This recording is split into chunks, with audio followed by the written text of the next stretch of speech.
I know you guys have been listening to talks, but if you got any more time, I think I'm the last one over here. And it's cool to hear people here who know about stablecoin surveillance and CBDCs and who understand that democracy isn't the highest ideal that's possible. That actually democracy has been a lie sold to us, that it's the best thing possible, but it's actually mob rule. But we'll talk about that. My name is Derrick Broze. Can you guys hear me okay? I'm going to try to speak loud because it doesn't seem like it's the best system here. Can you guys hear me all right? Yes. Yeah. Cool. So I was speaking at Awake, giving a talk about parallel systems and the 7 generations to come. This is going to be a version of that talk, but adapted more to Bitcoin-related issues and such.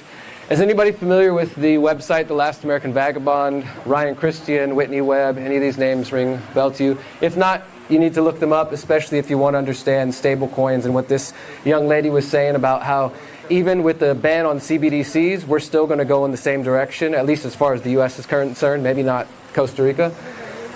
So my name is Derrick Broze. I've been an activist and independent journalist for the last 15 years, based in Mexico.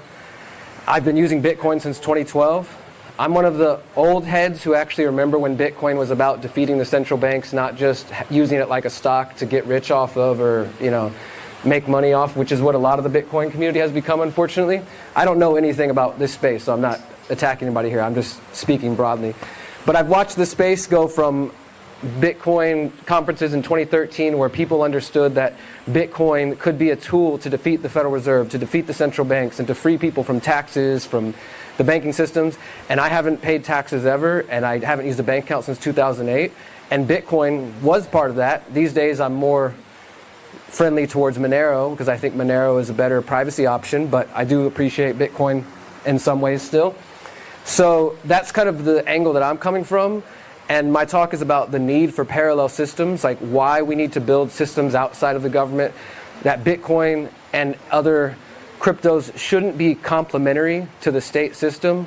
I think that's kind of actually a selling out of the original ideas, which Satoshi Nakamoto, whoever he or they were, which was about building digital cash so that people could have anonymity and be able to exchange without governments. Like, I know the last speakers were talking about how things are kind of already digital in Costa Rica in some ways, and that's not a good thing. That's definitely not a good thing. That's going in the total wrong direction.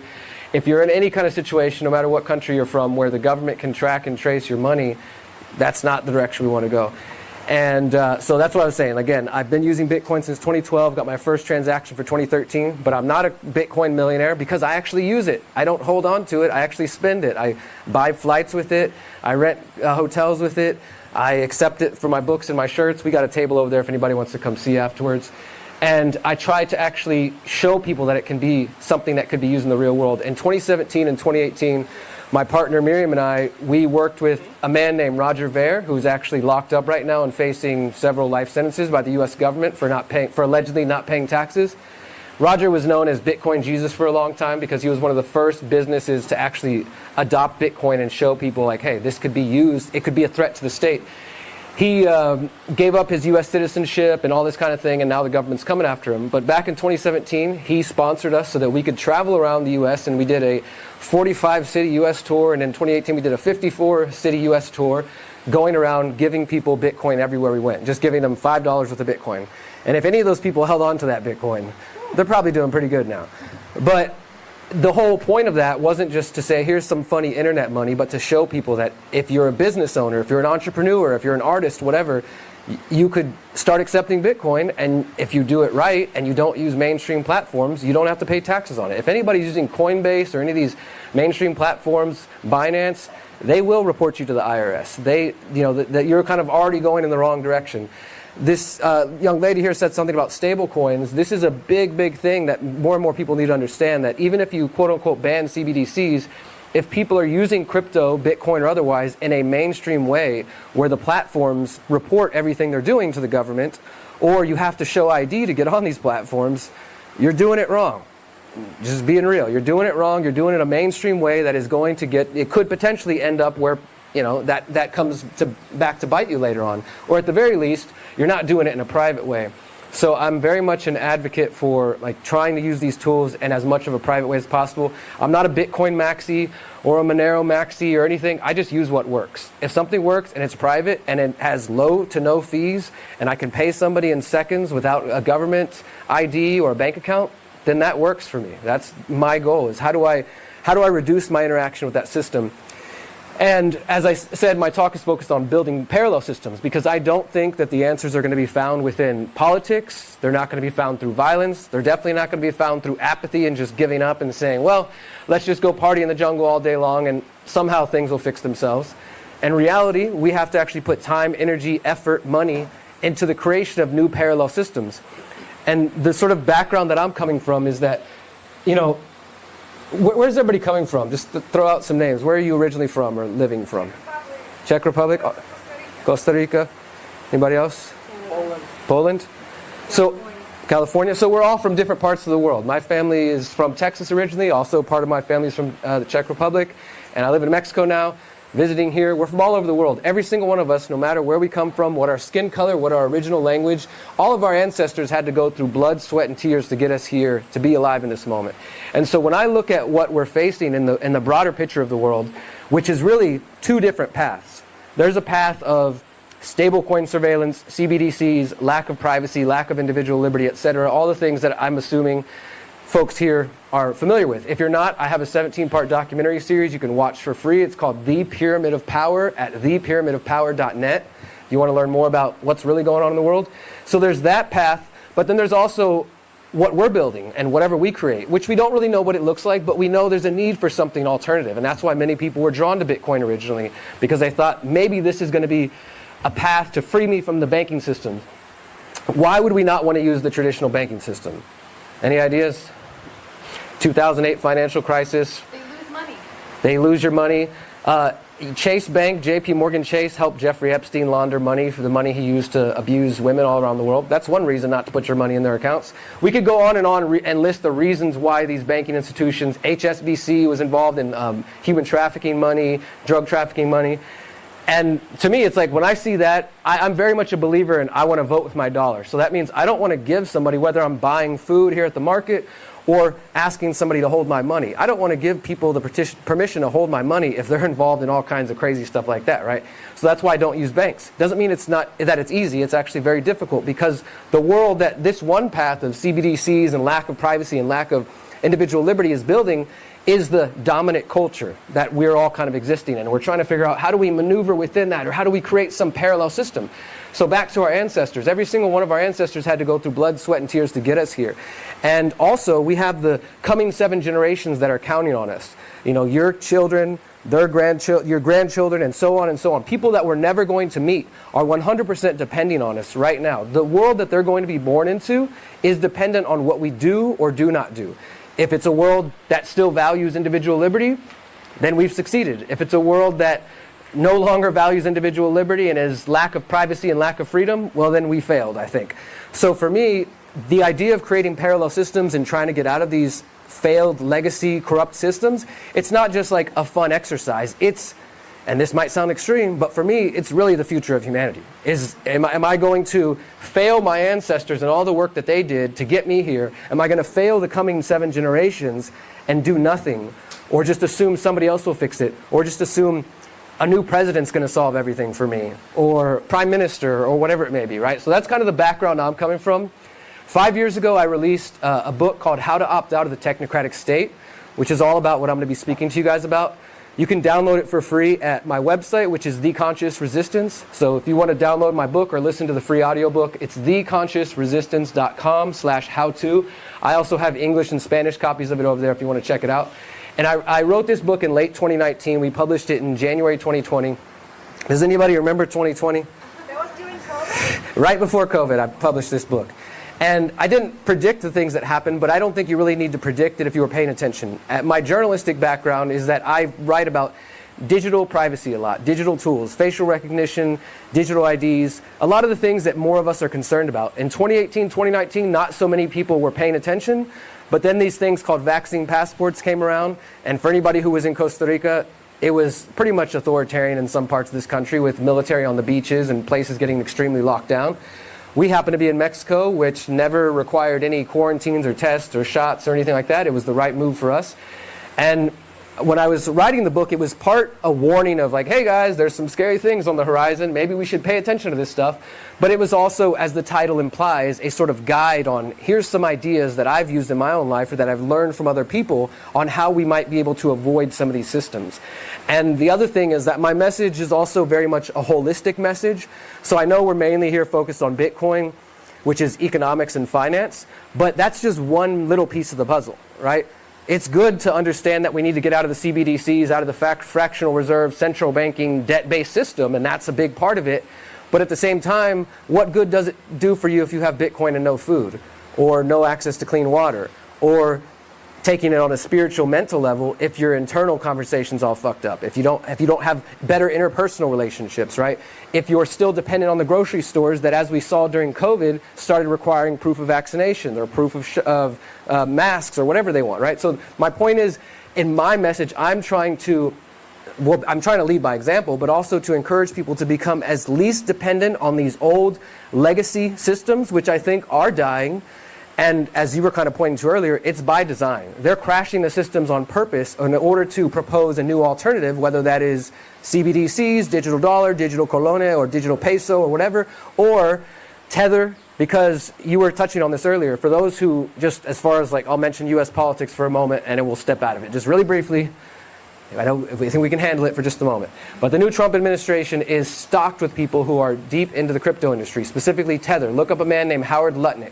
Howard Lutnick, Cantor Fitzgerald, they're holding a lot of Tether. And Trump is talking about, we're going to create the Bitcoin Strategic Reserve. And all the Bitcoiners cheer, yay! I was in Bitcoin Nashville last year when Trump gave this speech and talked about it. Howard Lutnick and many in Trump's team, they're, as I said, invested in Tether. What's most likely going to happen is they're going to make Tether the digital dollar. And sure, it won't be a CBDC, so cool, he banned CBDCs. But in the end, we end up with USDT, Tether, serving the exact same purpose. Trackable, traceable money that can be, as they were saying in the last talk, they can set limits on it, like, oh, you have to use it by a certain date or it expires, or they can turn it off if they don't like what you're saying online. And the last speakers were correct that we're kind of already there. Does anybody use Wise? I know many of us probably, or Revolut, things like that. We use those of us who are travelers because it's easy to spend money internationally and you can convert between currencies. In the last 60 days, myself and Miriam were debanked by Wise because, well, like I said, I don't talk to certain government agencies and I don't have a bank account, so I was using Wise as kind of, they call them neobanks, which means that we don't have to go to a traditional bank, but at the end of the day, it's still on that legacy system. You know, it's still part of that. So it's like I call these half measures in my book, like it's a step in the right direction. Okay, I'm not using Chase Bank, but I'm still kind of on that system, right? And so we'll get more into that in a moment. The idea is not to go from like, oh, I'm totally plugged into the system, I have student debt and credit card debt and all this stuff, to I'm totally free and out of the matrix in one day. It's a process that takes time, right? And so, but to back to Wise, we've been using it for a couple years. We host an event in Mexico called the People's Reset. And so our event's in January, and I encourage you guys all to come next January. It's a 5-day solutions-focused event. You'll love it. You'll meet a lot of good people. And as we're leading up to our event, I guess they started noticing a lot of money was coming through there. And so all of a sudden they start asking me, if you want to receive this money, we need more information from you.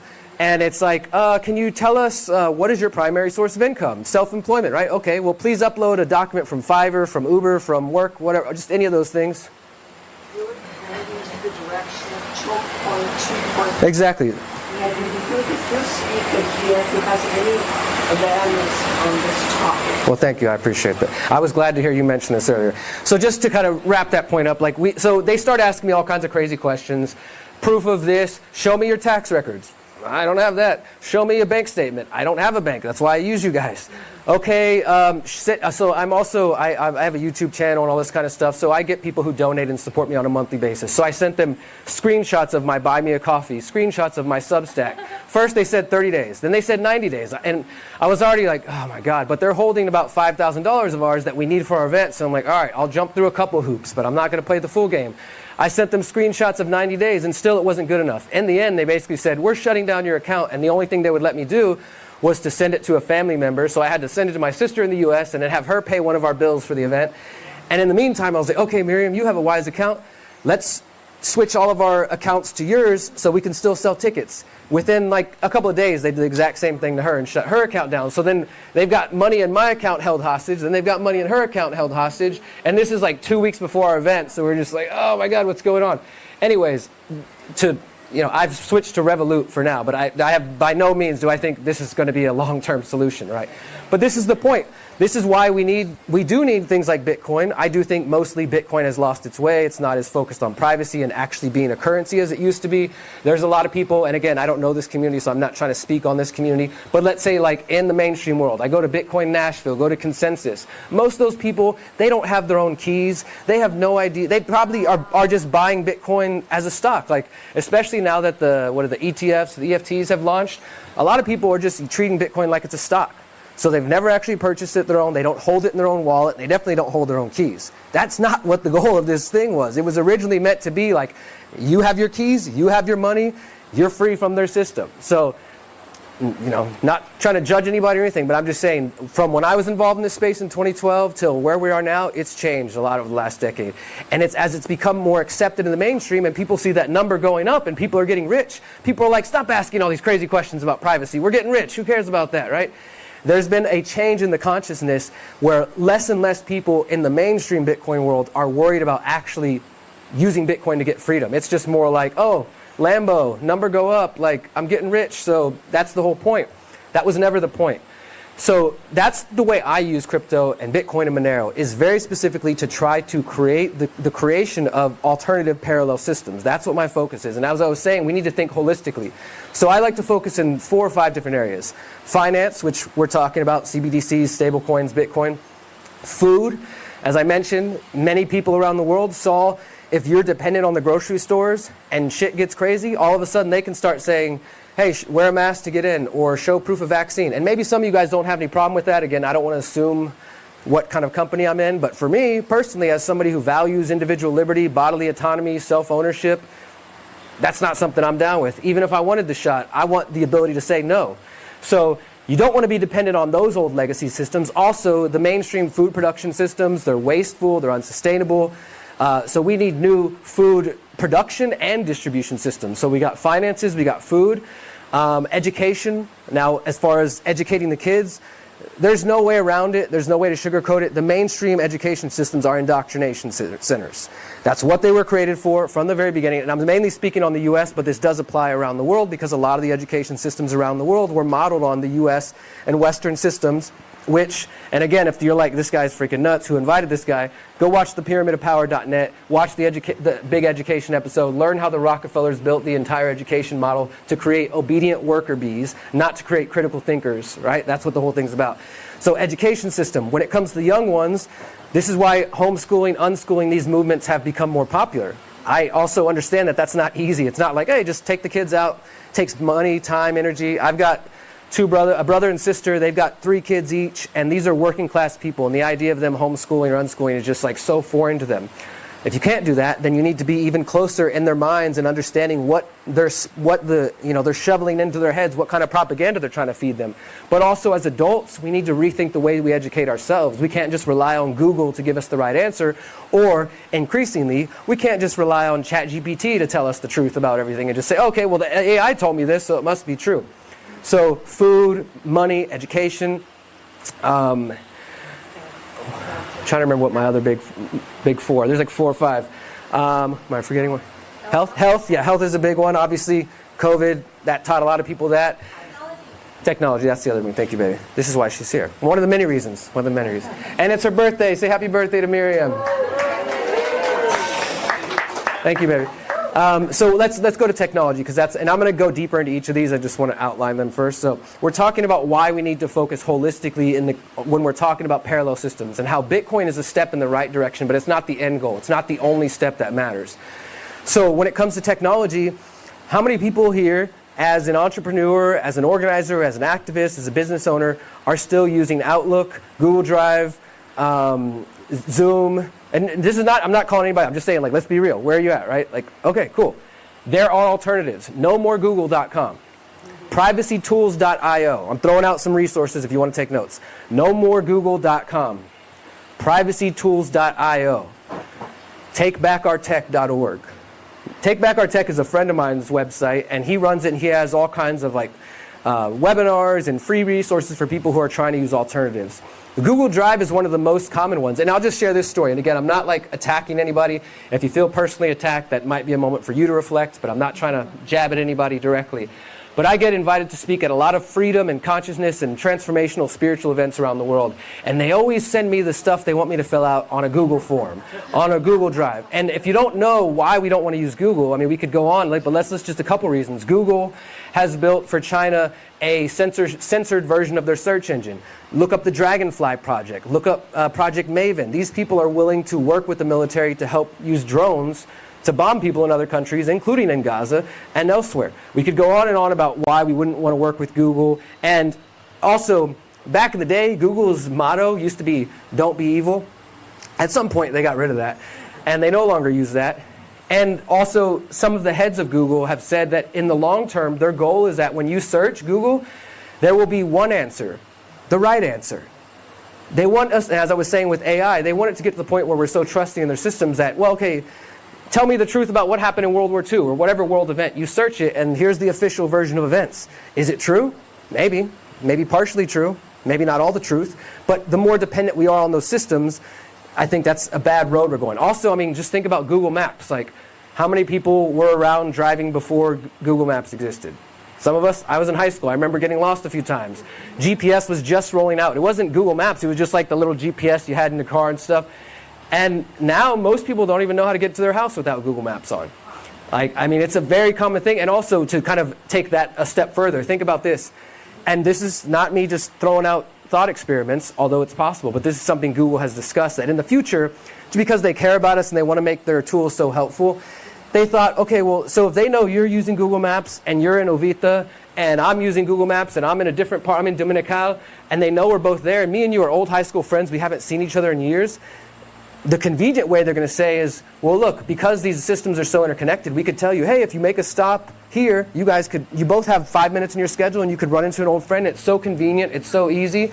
But the point is they know everything you're doing, everywhere you're going. And a lot of times people just keep Google Maps running, even when you're going somewhere you know the way to. Because we've just been programmed to keep it running all the time. And the more information we're giving, you guys heard the phrase, data is the new oil. That's really what these companies believe. I mean, not only are they profiting off it, they're selling you ads. It's in some ways, it's very innocuous. It's like, okay, somebody's showing me an ad about something I searched. That might even be helpful.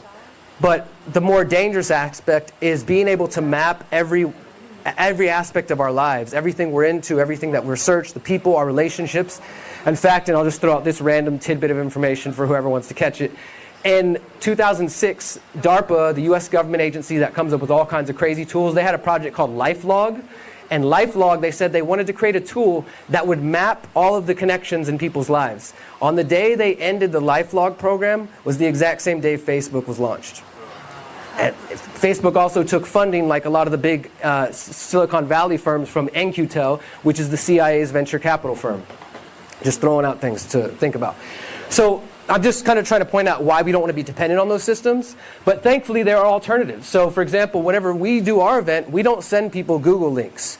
We use CryptPad. CryptPad, there's a bunch of different instances of this, but the one I use is cryptpad.fr. That's CRYPT, pad. And everything you do with Google, from forms to sheets to documents, exists outside of that. And you can self-host it if you want. My point is that these tools all exist, but you're not going to hear about them on the mainstream, places. And the other thing is, when it comes to technology, these big tech firms have monopolized electronics. So if you go to the local electronics store and you want to buy a new laptop, what are you going to see? Microsoft, Amazon, Google, Apple, the usual, the big, they call the FANG, the big companies, right? But there are companies that make decentralized and de-Googled privacy phones as well as laptops. My friend who runs Take Back Our Tech, he also has a company called the Above Phone. They sell de-Googled phones that are loaded with alternatives to all these things they're doing. So for example, the Above Phone, and you can download and do this your own, but if you don't have the time or energy, they make it easy and convenient for you.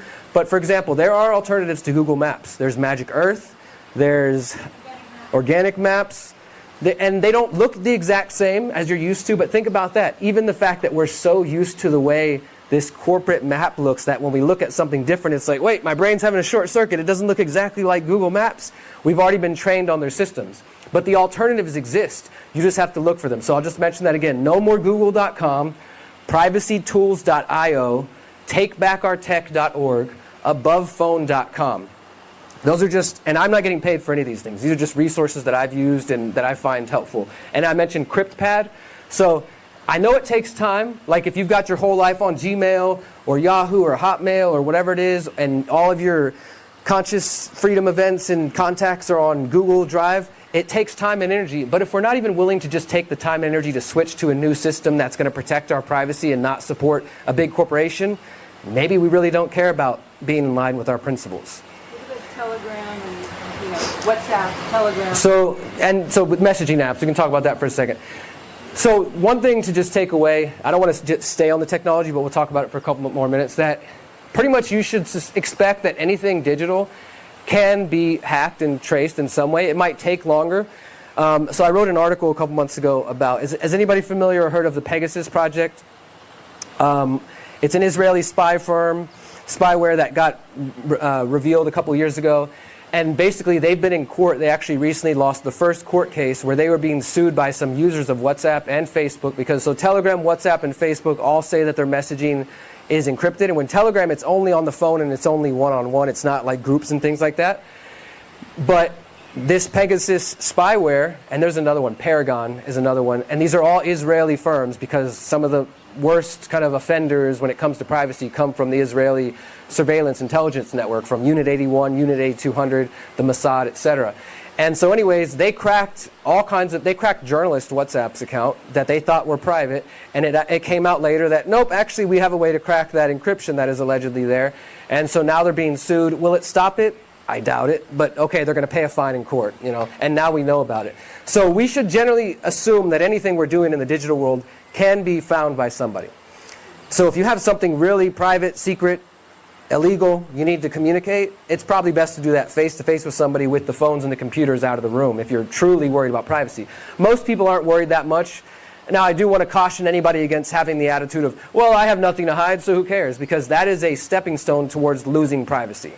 We saw this a lot in the United States post 9/11. Whenever the government wanted to start spying on everybody because of terrorist attacks, people were like, oh, who cares? Let them look at my phone. Let them look at my records. I have nothing to hide. But that's a bad direction to go. Even if you literally have nothing to hide and the only thing you're talking to is your grandma about recipes and sending cat memes, you still should try to protect your privacy. To me, it's like privacy is a muscle, right? It's a value, a tool that we have, and if we don't flex it and protect it, we will lose it. So even if you have nothing to hide, it's good to try to practice. But ultimately, be aware that these tools can be hacked as well. But let's use the best tools. I like Session. Session is kind of a fork, if you will, of Signal. I don't like Signal because I don't use cell phones, and you need a phone number to sign up for Signal. Say that again? Not anymore.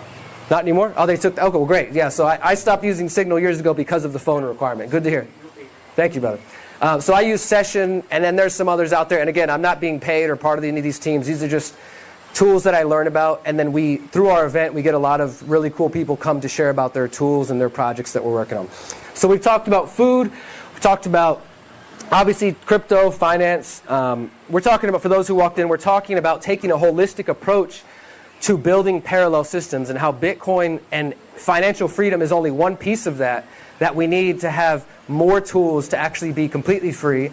We don't want to be dependent on their food systems. We don't want to be dependent on their technology 100%. We don't want to be dependent on their education systems, their healthcare systems, and their financial systems. So I call this holistic activism, and I'm an anarchist, so I call it holistic anarchism. But that's kind of the approach that I take. Also, what I'm describing here is what I call in my book, exit and build. So the idea is that you're looking at a system. Let's go back to the financial system. And you can see that central bank digital currencies are incoming. You can see that there's a potential for stable coin surveillance through Tether and other things like that. And you know that that's not, like, does anybody want CBDCs? Is anybody in favor of that? I don't, okay, this guy. So most of us, right, are not in favor of that. So if we can see what's coming, it kind of seems idiotic to just sit still and wait for it to happen, to just not do anything. Well, I know they're working on this crazy stuff, but I'm not actually going to try to find a way around it or to avoid it. I'm just going to keep living my life every day. And then, what? Oh my God, ABCs are here and I did nothing. Now all my money has turned digital and they can turn it off at will. I wish I would have done something about it all these years I knew it was coming. So I'm promoting a very proactive, forward-thinking strategy. And so this is what I call exit and build. If we can see that there are slavery systems coming, and that's what they are, they will lead to the end of privacy, and that will lead to the end of liberty in the long term. If we can see that there are slavery systems coming in different areas, then we should take steps to exit from those systems. And again, this doesn't happen overnight, but let's start taking steps as best as we can. Exit from those systems and build or support those who are building new ones. That's just as simple as I can put it. And what I mean by support those who are building, I'm not a technologist, I'm not a software developer, software engineer. So all the technological tools I just shared with you guys, I don't know how to make them. I'm just, a loud mouth that says, hey guys, here's a new tool. Maybe we should make use of this. So the exit and build idea is just that. Like, let's look at the food system. Let's look at the financial system, the education system, et cetera, et cetera. And you can go deeper in your own life and what's relevant to you. And look at the ways that these systems will not lead to your goals. Because for me, my goals are self-ownership, bodily autonomy, organic food, clean water, free-range kids, all the fun, all the good stuff, like a free future for humanity. And I know that if I just sit still and allow these systems that are coming to be created, because I don't know if we can stop them. That's one thing. I don't know if there's any way. There's no central computer to smash and oh my God, that's it, everything's over. It's not that easy, unfortunately. It's not a movie. There's no button to press or something. And in reality, if people want, because I do believe in individual liberty, if people want to live in that world, they should have the freedom to do so. And that's the thing, is some people that we know and love in our lives will choose to go to that way, because the thing about these systems is they are going to sell us these in multiple ways. Convenience. Like somebody was kind of touching on this earlier. Have you guys started to notice at some of the airports, Amazon and some of these other companies are starting to have touchless stores where you don't have to even pay anything to, talk to a human. Those pesky, scary, dirty humans, we don't want to talk to them. You just go in you go in a little market and you either they have, some of them now are the little scan your wristband type thing, and then in some countries scan the chip in your hand. And so that's connected to your bank account. It's so convenient. You just walk in, grab whatever you want, and also the facial recognition cameras are scanning your face, and they immediately connect that to your bank account. And you just walk out, and then it's deducted from your account. It's so simple. It's so easy. This is one of the many ways they're going to sell it to people. Also entertainment through video games and things like that, making this technology look very cool and convenient, especially for the younger generation, the TikTok generation. So they're going to sell these different tools to us under the guise of entertainment, under the guise of convenience. And then, of course, their favorite tool to sell anything, fear. Terrorism, bad guys, this will keep you safe, all the sort of usual tactics we've been seeing throughout our lives. So just be aware of that. When you see these systems being sold, they're not going to be sold to you as here's the new tyrannical system that's going to be the end of your liberty and privacy. It's going to be, here's the convenient way to have ease of this, or to, skip the line at the airport, just let us scan your face. By the way, you still can opt out of facial recognition in most countries. They're rolling it out in the United States. You can say no. They won't post the signs anywhere. If they do post it, it's going to be very small. Be aware there could be consequences, unfortunately. We flew into the UK, and us and our families, I told them ahead of time, guys, we're going to say no to this facial recognition thing. We didn't break any law. We didn't do anything wrong. We just went up to them and said, no, thank you. Can we do the typical just show our passport thing? And the next thing, we were being harassed for 5.5 hours. They went through all of our bags. They went through my mom's purse and said, how much money do you have on this card? How much money do you have on this card? Who paid for this trip? They start asking me, are you one of those people who think pedophiles run the government? All these, what's the pyramid of power? You're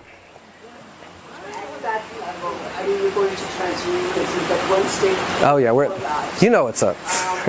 One step before, we have multiple passports because we believe in digital nomads. Yeah. She's talking about multiple passports here. Just want to make sure everybody can hear. Exactly, that's where I'm going. What if you fly to London? How do they know? Well, so I don't have multiple passports, but I do know people who take that route, and it can be a good move, especially during COVID. For example, people who are locked down in crazy Australia, we had friends who also had German passports or other passports, and that allowed them to get out and go to Mexico and things like that. So it can be a useful tool. Because most governments don't want it. multiple passports I- because they know you're skipping. Our question is, how much trouble can you get in if you do have multiple passports? So I'm not the expert on that, but I will say that your general question is correct, that even when we're doing things that are technically legal, like what we did, there was nothing, we even checked ahead of time. On the UK government website, it says clearly, you can opt out of this. This is, it's optional for now, but then they just want to make you have a hard time, right? So the guy kept telling me, I'm not harassing you because you guys opted out of it. He asked me, well, what's the Freedom Cell Network? This is a website I'm going to talk about in a few minutes, but one of our friends is wearing this shirt. One of our friends had my Holistic Anarchism shirt. So all of a sudden he's asking us, oh, so you are anarchists, huh? Freedom Cell Network. And your whole family is, this is like me and Miriam and our 60-year-old moms. Like, you know, it's like we look really crazy and scary with us, but they literally harassed us for 5 hours. They brought out 3 counterterrorism officers to come talk to me. That was like the final step after this young cop. And at the end of the day, I think it was just his ego. Like a lot of things, his ego couldn't handle that we were just like, no thank you, we don't want to do. All of a sudden he's like, wait, hold on, you guys aren't doing facial recognition? Come over here, and just, it was, ruined our whole afternoon. Welcome to the UK. And in the end, after they brought out the counterterrorism officers, they came over to me and they said, okay, Mr. Broze, this and that, asked me some more questions. And then they basically told him, you have to let him in, they haven't done anything wrong. And then in the end, when the guy came back with our passports, he said, follow me. And he brought us like past the line where we're officially in the UK, and he said, we have insufficient evidence to prevent you from entering this country. Have a nice day. Like, not like, but we know where you're going, we'll be watching you guys, because we were hosting an event in the UK, and they got mad because I didn't tell them everything. And I said, honestly, man, where I come from, it's none of your business. Like, I'm here as a tourist. Yeah, I have an event happening for 3 days of the 2 weeks I'm here, but does that really, like, how is that relevant to you? And he didn't like that. He's like, you're not in America anymore. Anyways, that's just like Matrix agents and their ego and stuff like that. Anyways, the point is, we have the ability to say no to this stuff, but think about it. Even when it's legal to say no, they look at you like you're crazy. So try this for anybody who's flying back to the U.S. When you come through U.S. Customs, you usually go up to a border agent, and he'll be like, just look at the camera right there, and it's just the little 2 lenses that they have you look at. And what they're doing is just getting an updated picture of you every time you travel. It's, again, totally optional, completely 100% optional. You're not doing anything illegal. If they make you feel bad, just stand in your strength because you're not doing anything wrong. You just say, no, thank you. Just actually stand to the side of it, because a lot of times they'll take the picture before you even realize it. Or now they're pulling out tablets, like when you're getting on the airport, they're like, look right here. Just stand to the side of it and just hand them your ticket. You're like, no, thank you. And you'll see the hesitation of them for a minute. It's like, has anybody seen that movie, They Live? Where it's like from the 80s, this dude finds these glasses, and all of a sudden he can see the real world. Like, he looks at all the billboards and it says, consume, obey, and stuff like that. That's what they look at you like, he can see, oh my God. That's kind of what, like, it feels like, oh my God, one of them realizes they don't have to comply. And he's like, what do you mean? Like, you know there's cameras everywhere. I was like, that's great, but I'd like to still exercise the privacy that I have left, so can I just go ahead? And then you're just like, scan your thing, go on. It literally costs them nothing, but it's like they've been trained that anybody who is saying no or just asking questions should be treated differently, which is not a good thing. Anyway, so these systems are building up very quickly, very rapidly. As I said, I wrote this book, How to Opt Out of the Technocratic State, in 2019, published in 2020. Here we are, almost March 2025, and these things are pretty much already here. We're talking about CBDCs, we're talking about digital IDs. There's over 200 countries who are working on digital ID programs right now. And I know we said there's a few different people from different countries. We went to Denmark recently to do some talks out there, and it was a little bit different because they already have digital IDs. They have My Digital ID, this program that is technically not mandatory, but try to open a bank account, get insurance, use public transportation, or do anything without it. And that's how these things start, is that they will become optional, and then over time, more and more people adopt them, and it becomes more and more difficult to say no, and then eventually they become mandatory. So, anyways, let's focus on the solutions. That is why I talk about parallel systems, because Bitcoin is one piece of the puzzle, and yes, if you can get rich while it's happening, great, but don't assume that that's the end of the story, that, you know, holding Bitcoin and, you know, getting some good money off it is the end. Now you're free and everything's over. No, if you're still dependent on a food system that is unsustainable and full of pesticides and GMOs and other poison, that's not good. Now, obviously in Costa Rica, you have a lot more opportunity here for people to get better access to food, and same thing where we're at in Mexico. So let me talk more about the exit and build idea. Like I said, the idea is to exit from systems that are going to lead to slavery or loss of privacy, loss of liberty, and build and or support those who are building alternative parallel systems. That's one way to look at exit and build in terms of practicality and philosophically in systems, but there's also another element, and that is location. So Was anybody in a location during COVID 1984 that went crazy? Did anybody move because of that? That's exit and build. You looked around and you said, okay, this place is no longer safe for me to be in. I don't feel like raising my family here. I don't feel like ending my life here or retiring here or whatever. I'm going to go somewhere else that seems to be a bit more open to the ideas of my values and my principles. So that's the other thing. Exit and build can be in terms of exiting from systems. We talked about finance, food, health, technology, education, etc. But also it can be physical location. For some people, that was like, okay, I live in a town and everybody's super crazy during COVID. I'm going to move one town over, and that's enough. For some people, it was one state over. For some of us, it was an entire different country. We're from Texas originally, in Houston, and we knew that we wanted to move to Mexico eventually, but it was kind of like a long, in the future type of plan. March 2020, we loaded up the car and we moved to Mexico. I already knew what was about to happen. I've been reporting on this stuff for years. It was clear to me that things were not about to be what we were being told. It was going to be a bumpy ride, to say the least. And so Mexico ended up being right for us. And now, actually, as of the last 2 months, we paid off our land that we have in Mexico. We're starting to build an eco-village out there. Like I said, we host our event, The People's Reset, which is a 5-day solutions-focused event. You can find it at thepeoplesreset.org.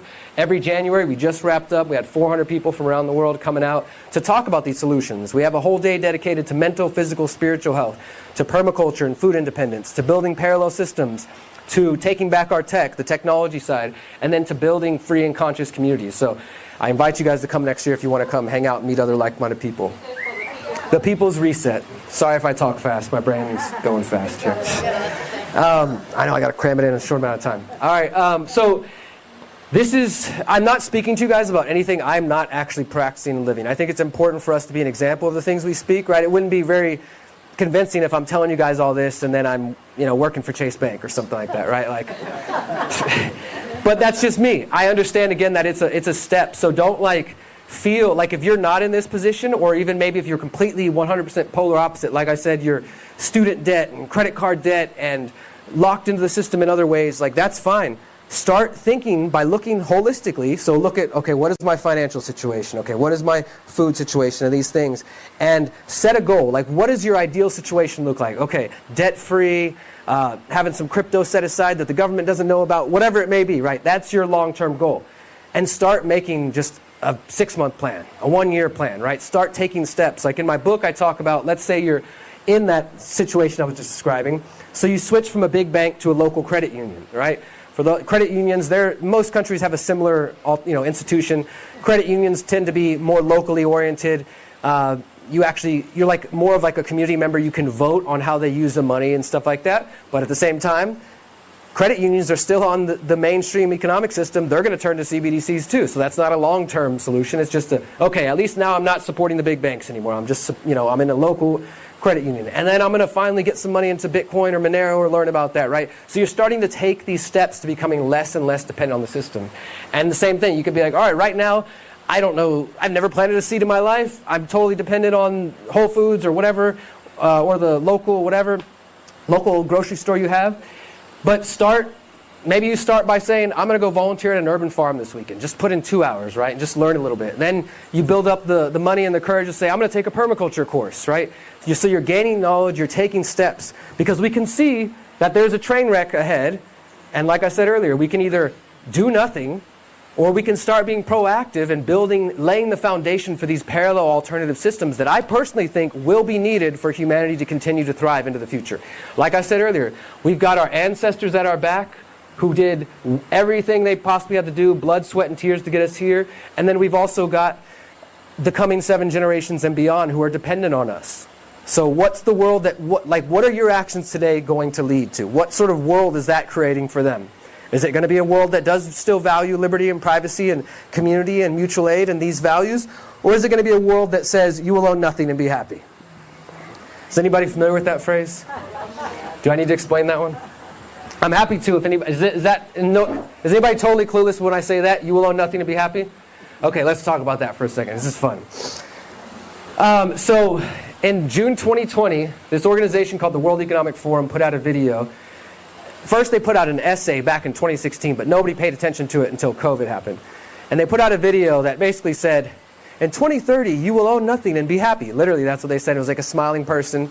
And it was based on an essay that this Danish politician put out in 2016 that said, "Welcome to 2030. I own nothing, I have no privacy, and I've never been happier."